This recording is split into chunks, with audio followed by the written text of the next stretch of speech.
Hi everybody, my name is Karen Fabian and I'm the founder of Bare Bones Yoga, and I'm here to talk a little bit about tips around cueing. So the yoga cues that you give when you teach literally are the language of yoga. And I also want to offer you another way to think about the cues that isn't always presented in teacher training. And this is, the cues really are your way to put yourself in the shoes of your students. And by that I mean, rather than having the cues be a way for you to share what you know about yoga, instead reframe it and think about cues as the way that your student needs to be guided through the practice. And so what that essentially does is, it makes it less about you and what you're saying and what you know. It makes it less about your experience as a teacher, and by that I don't mean how many years you've taught, I mean what's happening to you as you're teaching. Because there's many instances where you'll be teaching and you'll be really self-conscious and you'll be way up in your head and you'll be thinking about how you're coming across, and all these concerns will come up that will get in the way of you teaching authentically and being present. And when you make this simple shift of putting yourself in the shoes of your students, the really amazing thing is that it frees you up from all of those self-defeating, self-limiting thoughts and really allows you to focus on who's in your class, not on a personal level, but allows you to focus on the students in your class and shaping your cues from the perspective of what can I say and in what order and with what words that's most helpful to this student. And I'm going to give you a couple of examples here.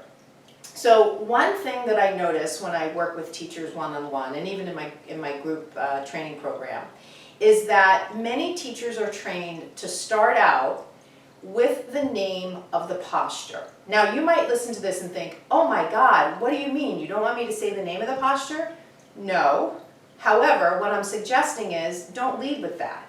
And I'll give you a perfect example. If I have people in downward dog, and I want them to come into warrior one, what's the most important thing that I could say first to help somebody from this shape to get into warrior one? In my opinion, it's definitely not saying warrior one. I would think the most helpful thing is to say what I want them to do. Step your right foot forward, put your back foot down, reach your arms up high, warrior one.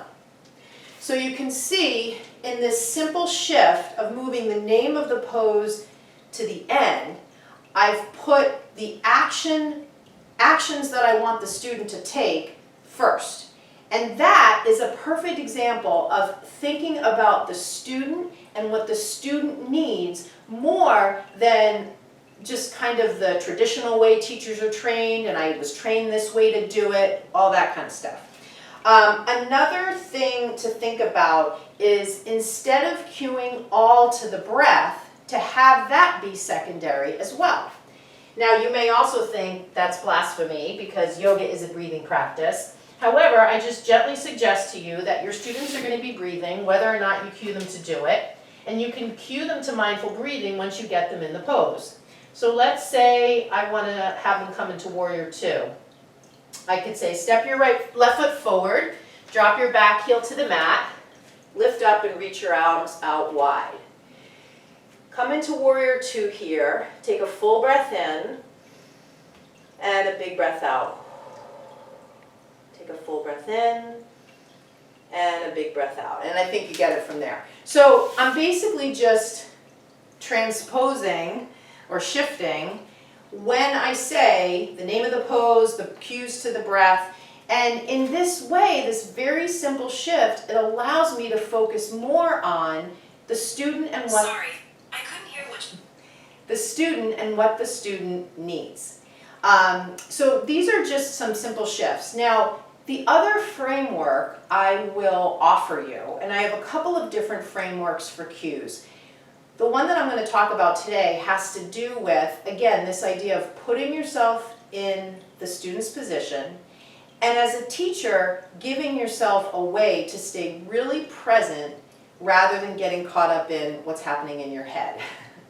And that is literally look at your student and teach from the ground up and use what you see as a prompt for what you'll say. So let's say I'm in downward facing dog as a student and you're looking at me as a teacher. Think about what would be most helpful to say and teach from the ground up. So you could say, spread your fingers wide, press off the mat, lift your hips up high, take your inner thighs back, set your gaze at one spot, take 3 breaths in this downward dog. Right? So I don't know if you got a sense of that. I worked from my hands up to my hips, down to my legs, set my gaze, take the breaths, add on the name of the posture at the end. Right? And I'll give you one more. Let's say I'm in chair.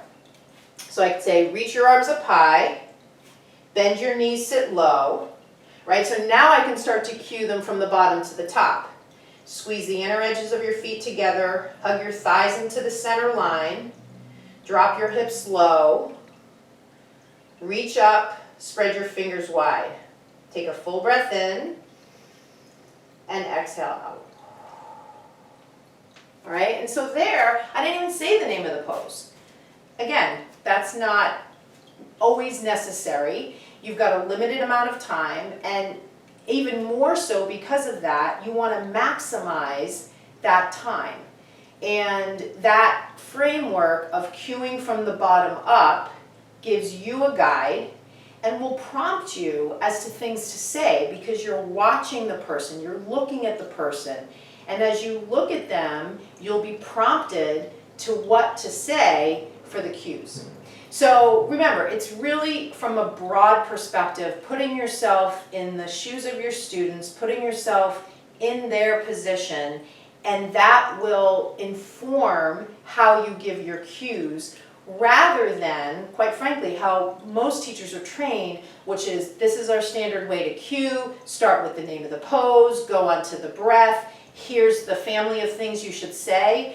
For many teachers, when they go through that process, they literally just come out like robots. And so experience in their teaching is very robotic.